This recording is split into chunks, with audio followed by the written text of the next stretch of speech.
Hello and welcome to the podcast, everyone. My name is Sumedh Bilgi, and this is my show where we release episodes every alternative Thursdays about topics ranging between health, well-being, fitness, spirituality, and seeking a life that we can value and treasure and be happy with. On today's episode, we host Ruzbeh Bharucha, who is one of the most profound spiritual writers of our times. Ruzbeh is somebody that has been around the media circuit for a very, very long time and continues to be contributing via his incredible array of books in the spirituality space. He is undoubtedly one of the most incredible thinkers that I've had a conversation with on this show and beyond as well. And I think you will really benefit from today's conversation. On the chat, we speak about a wide array of topics, including acceptance, living a life of contentment, dealing with the difficult times that we're in, navigating through, the threats, the dangers, the illusions, the attachments, and everything that is out there to take us away from our ultimate goal, which is of merging with the divine. Because this conversation ranges between multiple topics, and I do not want to give any of it away. It is a conversation that you must listen and watch to its entirety, and I guarantee that maybe a percentage of it, at least, will stick with you and stay with you and leave an imprint at a certain point. So I hope you like it. I hope you follow the podcast, and I hope you share this episode with everybody around you. Let's roll the episode. How have you been? It's my pleasure entirely to be hosting you. We've been in touch virtually for a while, and Yes. to finally be able to do this is an absolute pleasure. So thank you so much, sir, for being on the podcast. No, it's my honor to be on the podcast. How have you been? How's life treating you? Uh, since a little while, I've not been too well, but I guess, everyone is going through this new viral that's going about in, Mumbai, Pune, everywhere.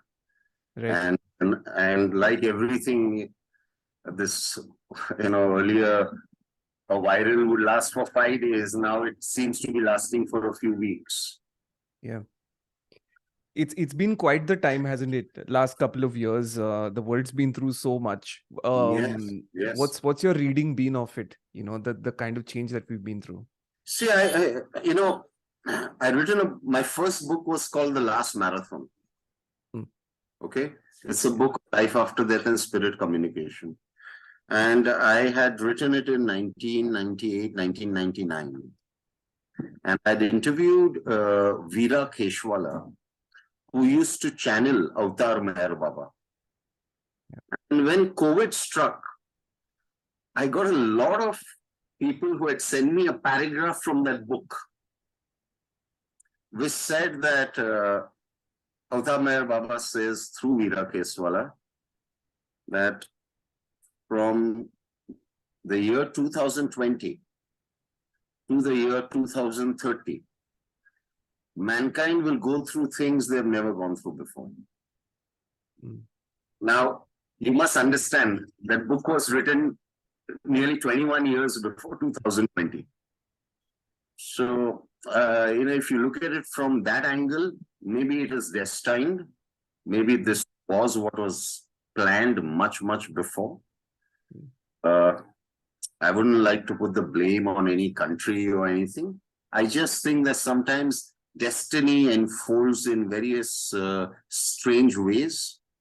And we are going to see a lot of strife for the next few years. Recession is knocking at our door. Yeah. And I think the next few years are going to be a challenge for a lot of people. Plus, I fear there is great civil unrest in our country, a form of communal divide. And I have a feeling sometime down the line, we are going to experience a major communal riot or a major communal. Unrest. Yeah. So I think only those who are calm and who are centered are going to be less affected by all this.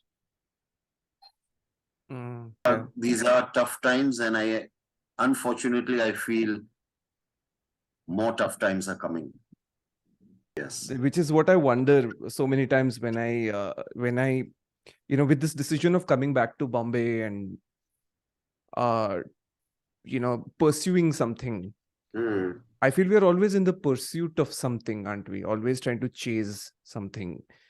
And you mentioned about being centered, about how people that are being centered will end up being a lot, better off in the difficulties to come. Yeah. Is this, chase after material happiness and things that are outside of us at the core of the unrest that we feel? Not being content, always seeking, never being satisfied, trying to live up to the expectations and perceptions of people around. I think we create our own hell, and then we look to blame it on others or God or destiny or the government. But I think most of the times, I'm not saying all the times, okay? Most of the times, if we were just calm and centered, giving our best to each moment and then leaving the rest to the Goddess God Guru's wisdom, I think we can go through the most turbulent times calmly. But at this present moment, most of us are like headless chicken.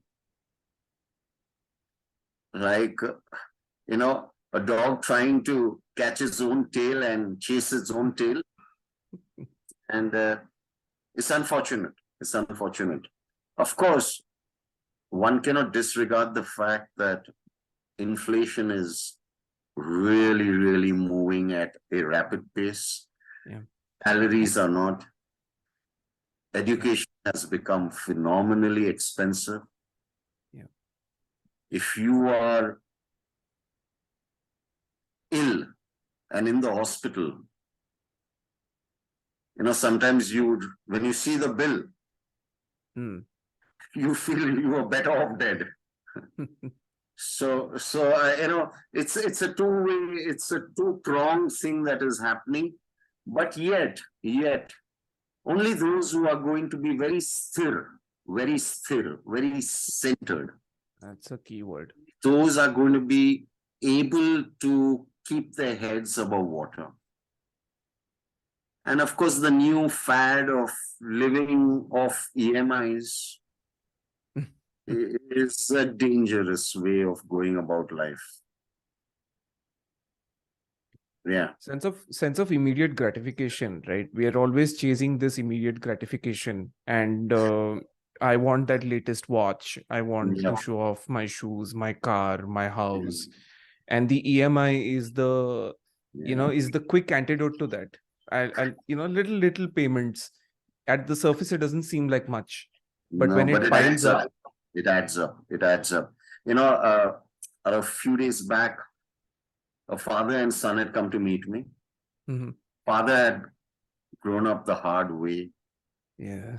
He was born in a poor family, but son was born in a rich family because the father had made it. And the father was telling me that, my son just bought a 16 lakh rupee watch. And he said, I'm wearing 11,000 rupee watch, and both the times are the same, but it shows the time. So, yeah, fathom it. Yeah, we are trying to beat our peers, compete with our peers, and you're going to go fucking downhill if you continue like this. I think the what you mentioned boils down to awareness. comes down to awareness, being aware of what you're doing, where you're putting your energy, um, what are you really investing in. And it feels like we'd rather just continue on this whim that we get again and again, then sit down and face things and be aware about things, be aware about where we're putting our energy, what's coming back for us, what are the implications it has, towards people around us. Yeah. We'd rather just not face all of that and just carry on with one whim after the other, one whim after the other. It feels like we're seeing beyond plain sight is something that we've completely forgotten. Whatever is immediately visible to us, hum bas wahi Yeah. dekhte hain. I've seen it in COVID times. I've seen it because a lot of families come for counseling, a lot of families come for help, and I've seen it. I've seen it across the board. Poor, middle class, upper middle class, rich, you name it. They have all got a banging. And when I sit back and try and ask myself, what is that one common factor? And it's always this. Everybody seems to be living beyond their means. You know what I'm saying? Yeah. And please, it's not only about middle class, it's about everybody. Everybody. Yeah. I have someone who works for me. He takes care of the house and this and that. His salary must be 8,000. That day he comes driving a Maruti. And I thought it was his friends. Yeah. And he told me, sir, I bought a new car. I said, are you fucking joking? Yeah. What are you doing? You understand what I'm saying? My brother-in-law has a car and my wife is pressurizing me that I should also have a car. So we have sold our gold and we pooled all our savings and we've taken an EMI on a car. And they've just got a child some 9 months back, 10 months back. What happens to the child? What happens to the parents? No, I honestly have no understanding. I can't wrap my head around this. Why would you do something so suicidal? I mean, I just feel like, like I was just thinking about what are the emotions that we face a lot in today's world. And just when I was pondering about it, especially the negative ones, selfishness showed up, attachments showed up, illusions showed up. And I think the third one is rather peculiar and rather important because, just I like that we're building upon a story to talk about ideas with regards to, your help. I hope, your help does not take this personally when they see it or listen to it, but it just gives us an important, ground to build upon a conversation. Yeah. But illusions is something that I'm rather very, very enamored by, because we have these illusions in front of us of an ideal life, of an ideal image, of an ideal partner, of an ideal society. How dangerous is that, sir? There are two things which I am very scared of. One is expectations of the world, and second is expectations of yourself. And the second thing is perceptions. Okay. If you see, most of the times when people are dying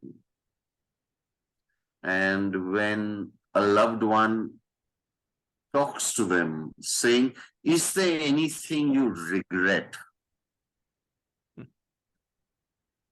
60 to 70% of people say, yes, I regret trying to live up to expectations and perceptions of people around me.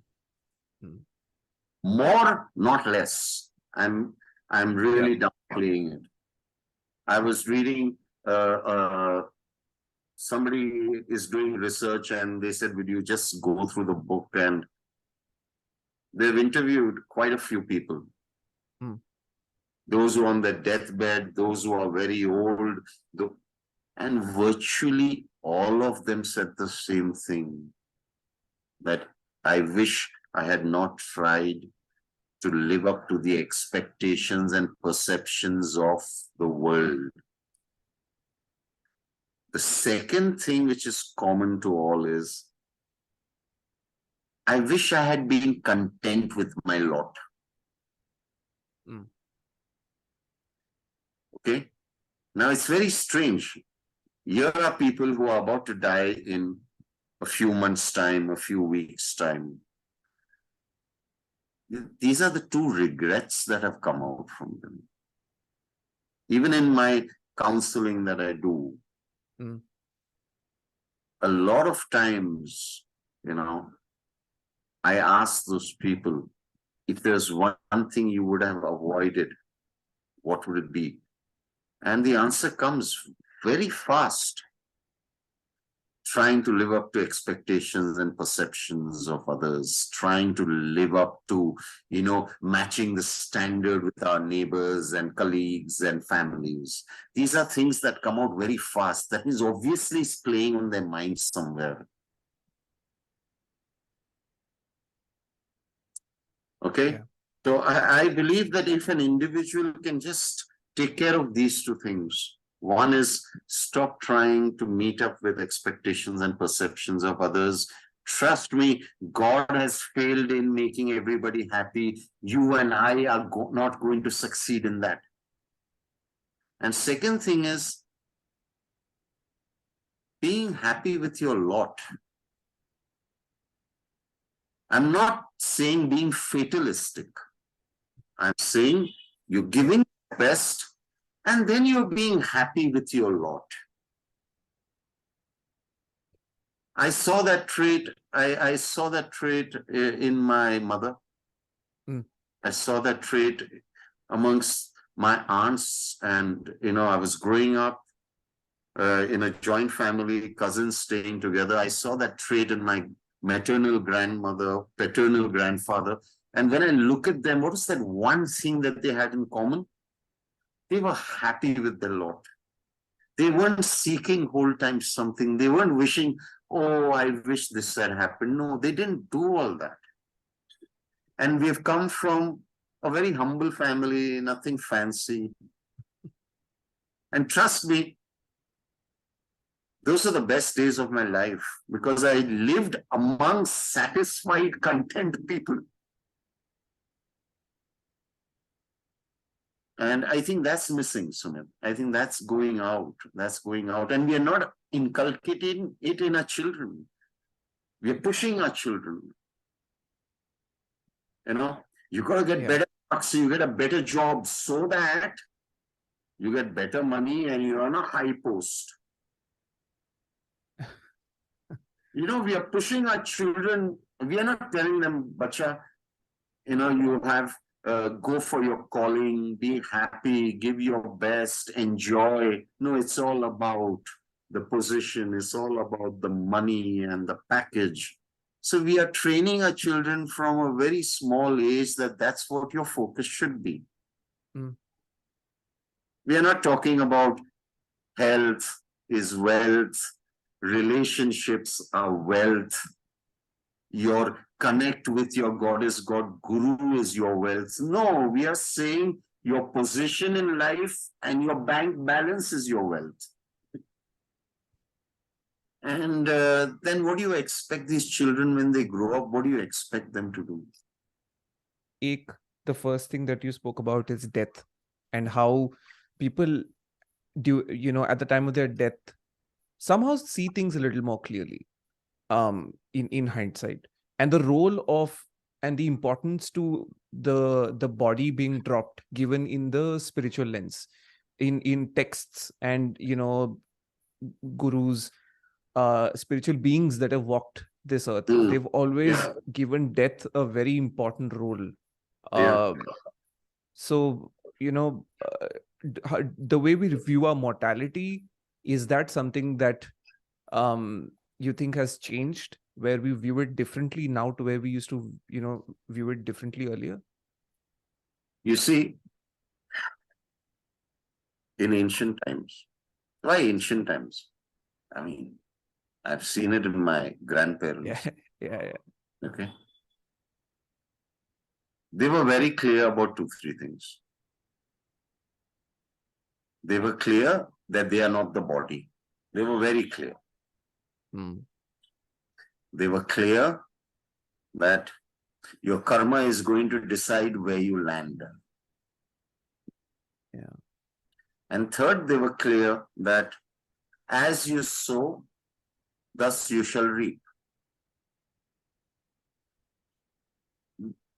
We have forgotten these simple truths. Sumedh, remember one thing. Everyone says we come with nothing, we go back with nothing, which I don't believe in. We come with our karma and we go back with our karma. We don't come empty-handed. We come with our karma and we go back with our karma, which is defined in a astrological chart. Yeah.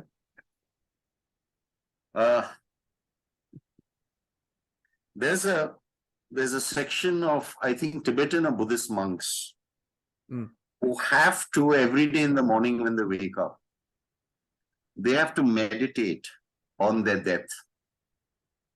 So they have to lie down, imagine themselves dying, and their families gathered around, and the death ceremony every day. Every day. That is the first meditation that they are supposed to do. Why? My understanding, I may be wrong, but my understanding is reminding yourself that this body is a shell, it will drop anytime. Number 2, your name, your fame, your wealth, your position, your power is useless. You're not going to take any of that with you. And third very important thing, Sumedh, how do you want to spend the day which could be the last day of your life? We've forgotten all that. For some reason, look around you, for some reason, we believe that we can take all this crap with us. Name, ego, wealth, money, status, position. But the wise know that no, the only thing we can take is our good thoughts, good words, good deeds, and the ramifications or the fruits of those good thoughts, good words, good deeds. I believe we gravitate after the physical body dies to what we are giving energy to. That is why all the ancient masters say during the last moments of your about to pass over, think of your goddess, God, Guru. Yeah. You gravitate towards your goddess, God, Guru. Yeah. I don't remember.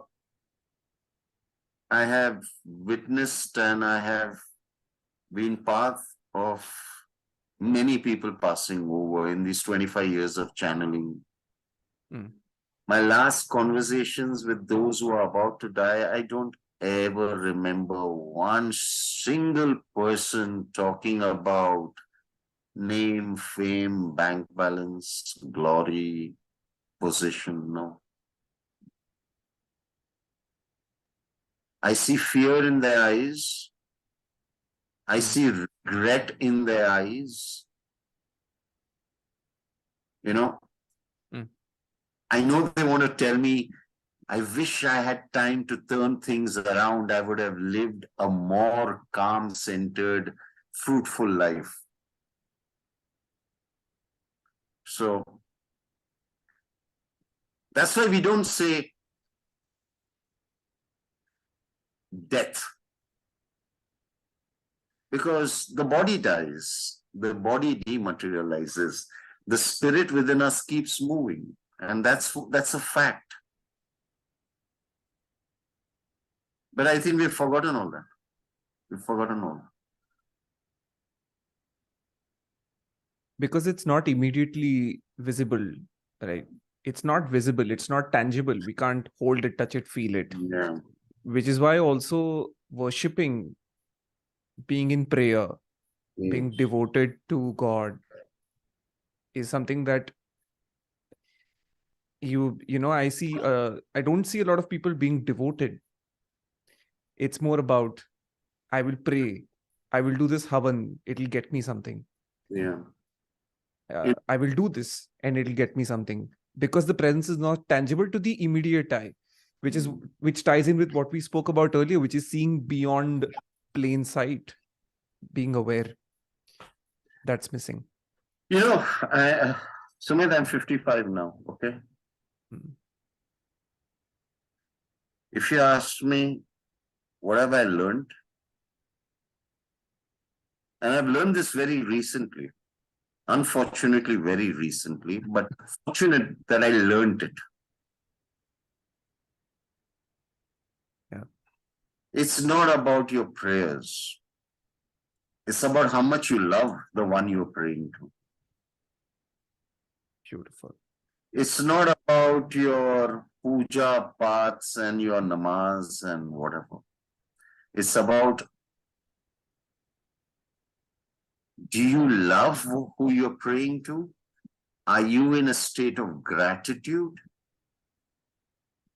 What are you seeking? Are you seeking their love and their blessings, or are you seeking X, Y, Z? Because then that is not prayer, that's a business deal you're trying to make. Yeah. Okay? Yeah. I've told this many times that I would hate it if my daughter were to come and tell me 108 times fast, I love you, I love you, I love you. I would rather she came once, hugged me, and said, I love you, Dad. With Right? full heart. Yeah. Yes. I am Yeah. sure Goddess God Gurus also want this only.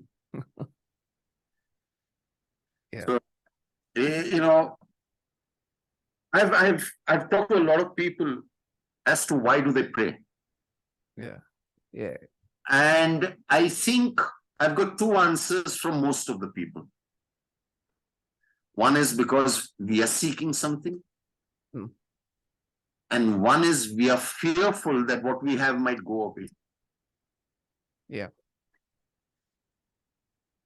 And I think that's a very sad relationship to have with your Goddess God Guru.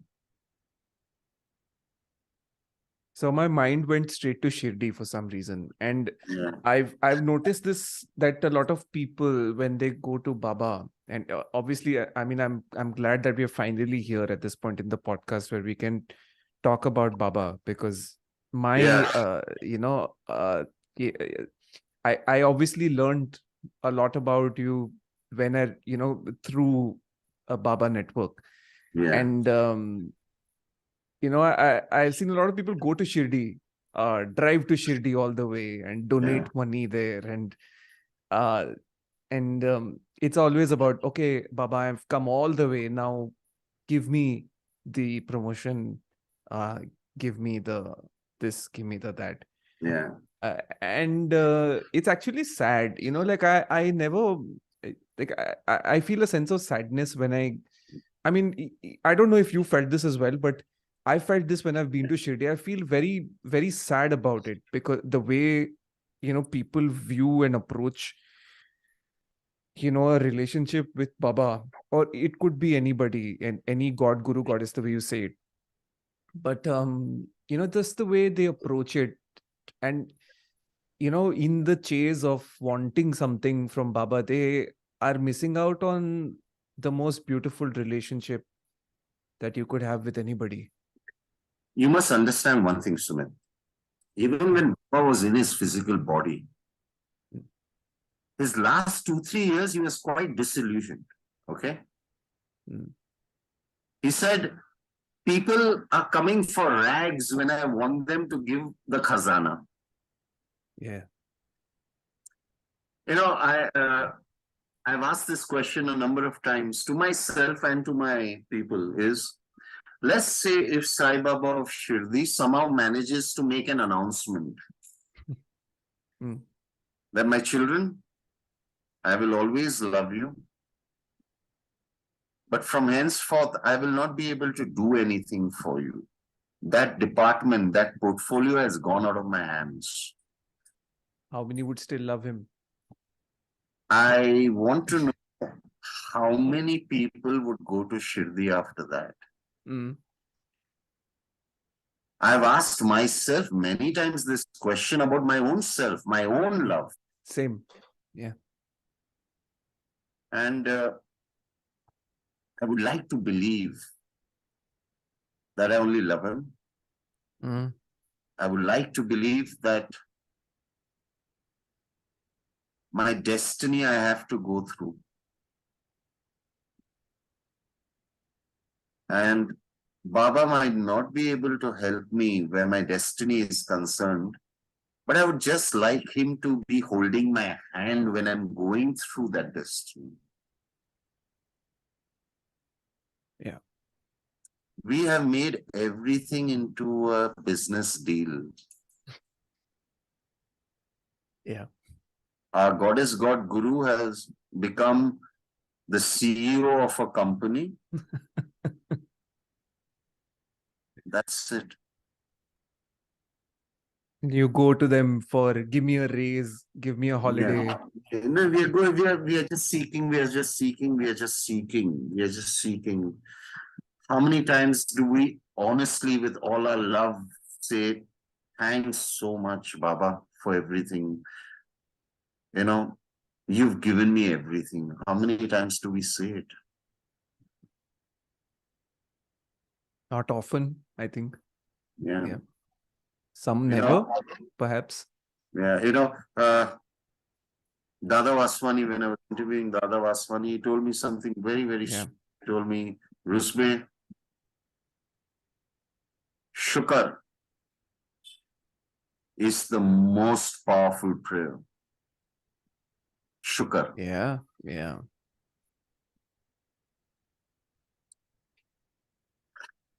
How many of us really, really mean it? Could you tell us the story? I've heard you say this story of him when he was ill, and I've heard this. I've heard you say this. Tell this story about when he was traveling, I think in an ambulance or in a car, and the road was bumpy. Yeah, when. Could you tell us that story? Yeah. Yeah, I think Dada was the last 7 to 10 years. He was, on bed or in a wheelchair. Though the physiotherapist would come and he would go through a lot of pain, but so when he fell down in America, he was playing, I think, table tennis, and a shawl came. The shawl came in his feet, and he fell down, and he broke his bone. The ambulance which came to take him to the hospital, or this hotel or resort, must have been in the back of the Beyond. And the road was exceedingly bumpy. Now you can imagine, he was around early 90s. And he's broken his hip, I think. Okay. And the bus is jerking on the road, and it's, I think, night time, so visibility is not too good, and there are bumps and everything. And all through the journey, whenever he went through excruciating pain, he would whisper, Shukar. I mean,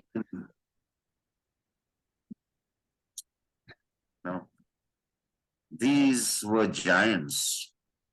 Yeah. I think I can finally use the S word, spirituality, because like I feel spirituality, through this is something that you had said, I think, or had read somewhere, is essentially recognizing the spirit within us, which is a reflection of the divine. See, in ancient times, that was the meaning of spirituality. When you operated from the spirit within you, you were called spiritual. It had nothing to do with prayers and charity and rituals and pilgrimages. Yeah. When you operated from the spirit within you, you were spiritual. Our word, namaste, the divine within me bows down to the divine within you. I mean, how more classy can you get? Yeah. True. Okay. So it's all about connecting to the divinity within each one of us and operating from that state of the divine spark in each of us. I think that is spirituality. It's not about being knowledgeable, being erudite, knowing all the prayers and reading all the books and all. That is great. That's Gyan, which is great. Yeah. Gyan will make you reach the doorstep of heaven. Only true childlike love will make you enter it. So, I don't get very impressed by people who know everything. Earlier I would. As I've grown older, I only want to see, are they operating from the divine spark? Are they operating from love? That is what I got in the Radha Vaswani. That is what I got in Murari Bapu. That is what I got in Swamiji Nayak. You know, they operate, like Murari Bapu, I met him. You can feel the love. Swami, you know, Dada Vaswani, you could just feel the love, that divine love. You just felt comforted. You felt, and none of these three great divine souls ever tried to show off or tried to, impress you with the Gyan. So, the first book which really blew my mind off was Autobiography of Yogi. I read it when I was 17. My uncle, Jimmy Gazdar, had introduced me to it. And I remember one line from that book. I've read the book many times in my life, but that one line really, really made a great, great impact on me. When Sri Paramahansa Yogananda said, God is simple, everything else is complex. And you who complicate it. I feel, unfortunately, we are complicating spirituality also. What is the role of religion then in spirituality?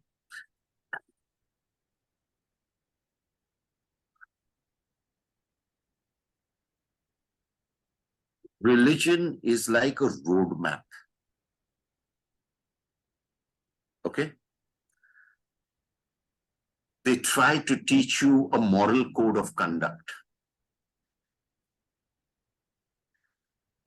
They try to guide you into certain activities, or certain prayers, or certain breathing that will open this heart chakra of ours where we can operate from divine love. Spirituality is, in my vocabulary, being a decent, kind, compassionate human being, operating with the knowledge that nothing is mine, everything is yours, everything has come from you, I too have come from you, and I want to reach back home. Spirituality is the fragrance that comes out from a musk deer. The deer, all its life, is trying to find the scent which comes out. It is within. We are all like those musk deers. And I think spirituality, the true essence of spirituality is to spread the divine spark which is within you, which has come from the divine flame, which I would like to believe Zoroastrians would call Aura Mazda, and Muslims would call Allah, and Hindus would call Adi Shakti. Yeah. Christians would call God. But I think it's going back home by spreading light. Spirituality is about oneness, because the divine within me bows down to the divine within you, right? It's oneness. This I've been observing this recent wave of conversation around spirituality, and like we mentioned earlier as well in our chat, the words being thrown around in various different ways, and a lot of people, like you mentioned, obsessed with technique. This obsession with, people want to know about things like Kundalini, and they want to know about things that, astral projections and going out of your body and these experiences and those projections. What do you think about, our obsession with those things? See, listen to me. So, sometime back, an elderly lady had come to meet me. She must have spent, I think, close to around 50 years in meditation. And so I asked her that, how do you meditate? And she told me, you got to sit down, lotus position. And then you take in a breath and you count, and then you retain the breath, and then you exhale the breath and you count, and then you again are without breath, you count, and then you take this to your Muladhara chakra and then get it to your Sahasrara chakra. So I said, damn good. I said, but when do you start your meditation? And she said, that's my meditation. I said, according to you, what is meditation? And she said, becoming one with my master. I said, but you are whole time one with your counting. Where are you one with your master in this? Yeah. I'll tell you what. We have got caught up with all the frills.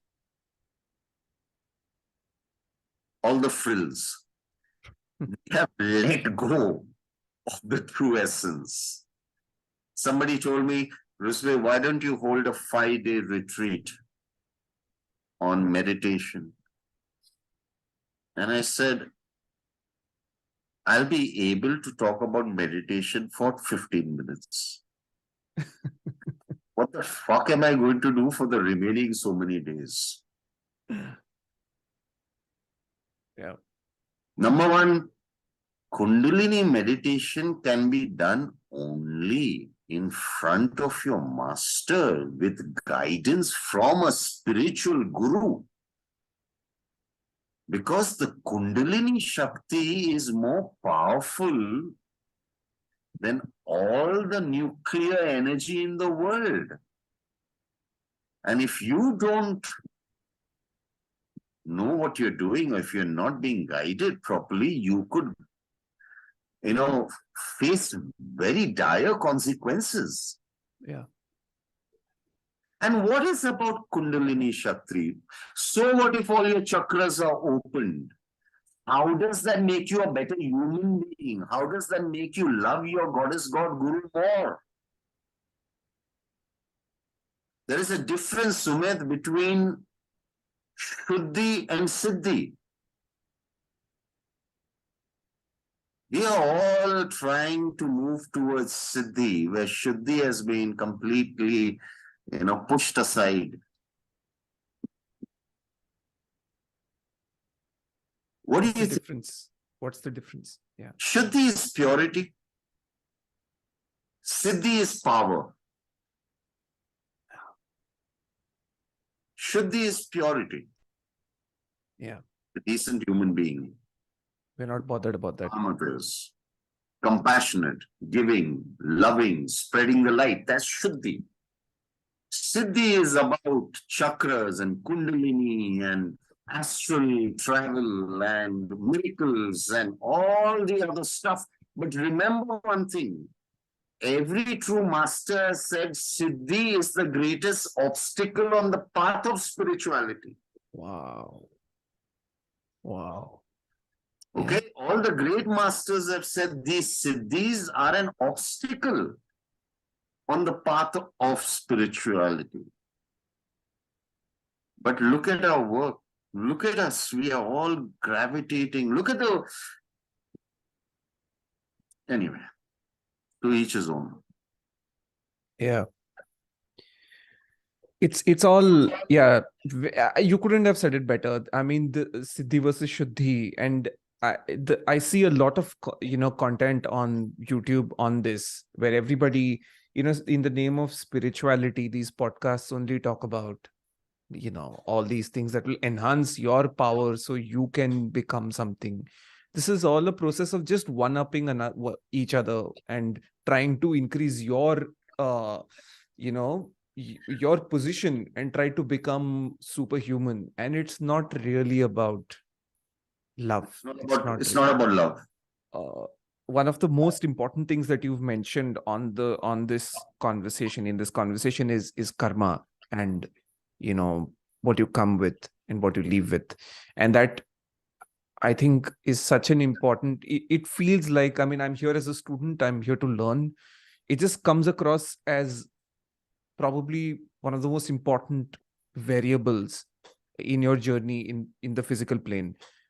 So if you could introduce people to the concept of karma, because there is so much misconception about it. People have thrown around that word as well everywhere. What is karma, and what do people need to know about it, and how can you be on the right side of things? See, I like to believe one thing.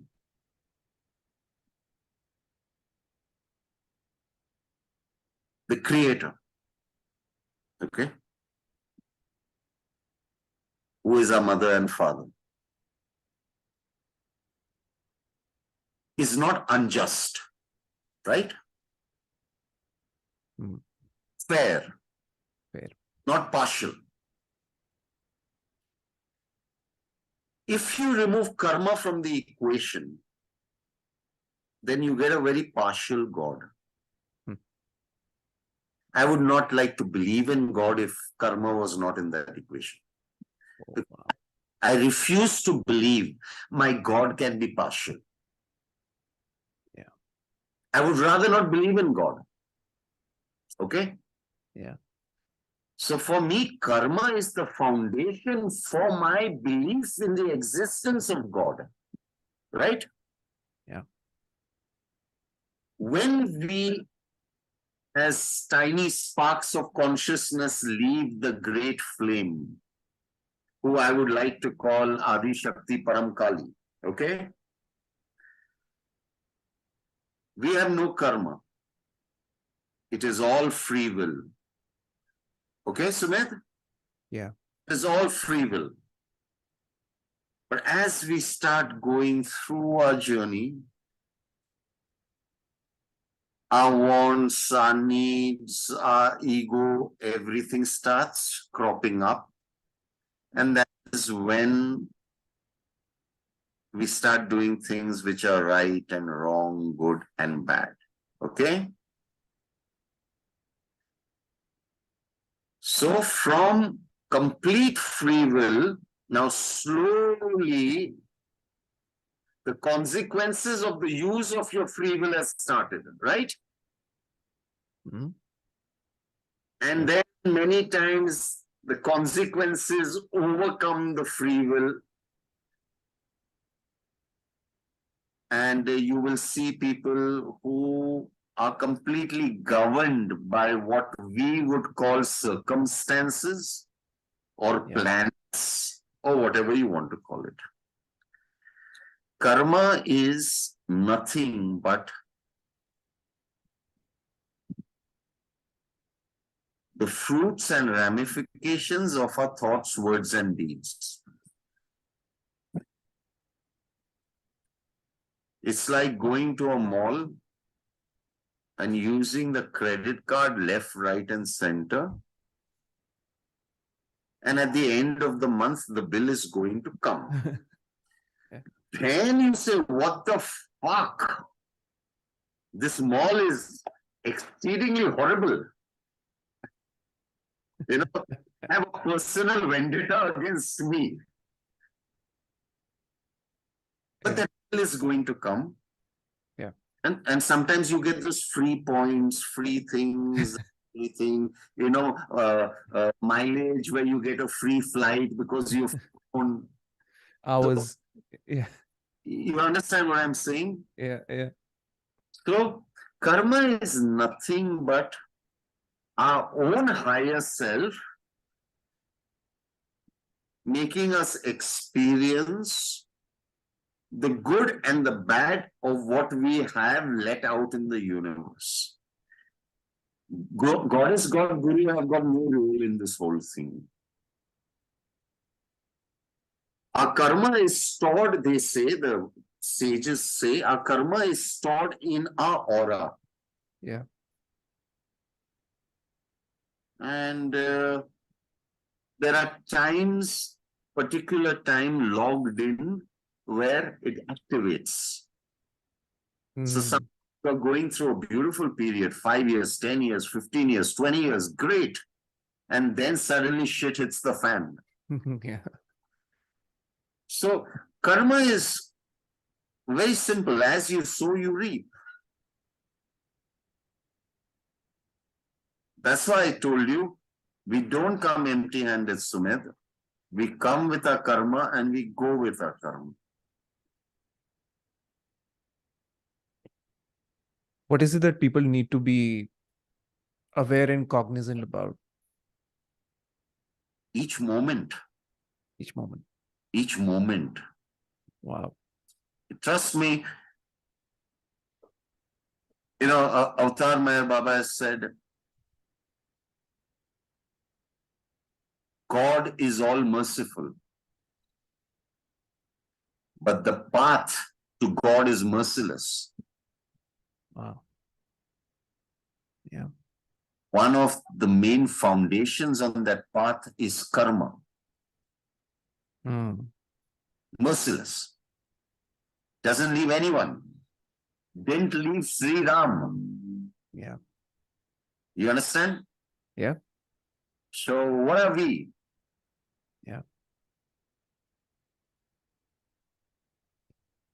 You have to go through it no matter what, right? This reminds me of the story that you mentioned again on another discourse about Sai Baba's devotee who died of a fire, and she was very dear to him. And you say, Sai Baba was in the body then, and everybody said, Baba, why couldn't you just save her? Yeah. And he said, no, it was, like I took all her karma away in a few minutes. Yes. Radha Krishna. Radha Krishna, yeah.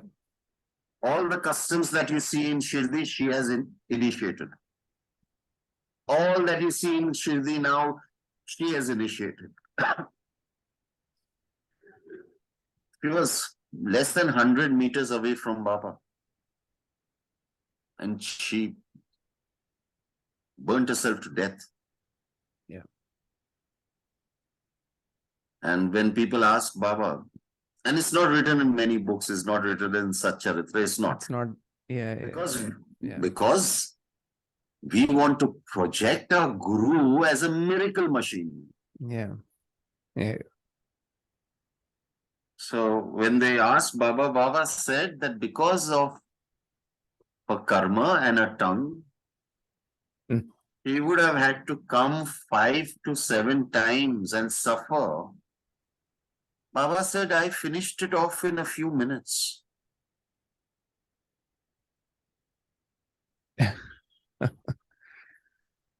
So Extraordinary. it Yeah. is impossible to understand the working of the Guru, please. Yeah. It is impossible to understand the working of the Guru. A true Guru is only interested in cleansing you, Yeah. so that you can move on to the path of merger with Adi Shakti, Paramkali. That is the only real calling of the Guru, to get you out of darkness into light. I think a great way for us to wrap this conversation up is to talk about surrender, and it ties up with so many things. You spoke about um, you know desires, illusions, the number of things that we've spoken about today, attachments, the the whole thing about people knowing things and pretending to know things when we really truly don't know anything. I think it all boils down to surrender, to absolute complete surrender. So before we wrap up, would you like to tell us a little bit about the concept of surrender, and if you have anything else to tell Surrender. our young audience, what would you like to leave us with? So we have karma, that is non-negotiable. Mm.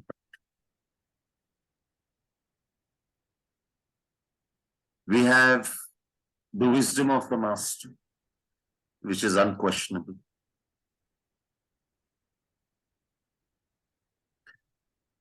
I think the only true prayer that we can pray, which makes sense, keeping in mind non-negotiable karma, okay, is that Baba, give me the strength and wisdom to go through whatever is in my lot, calmly, gracefully, with a lot of humor, and fearlessly. Because I have faith in your wisdom that you know what is best. Okay? So when you talk about surrender, I find surrender a fancy word. Yeah. Mm.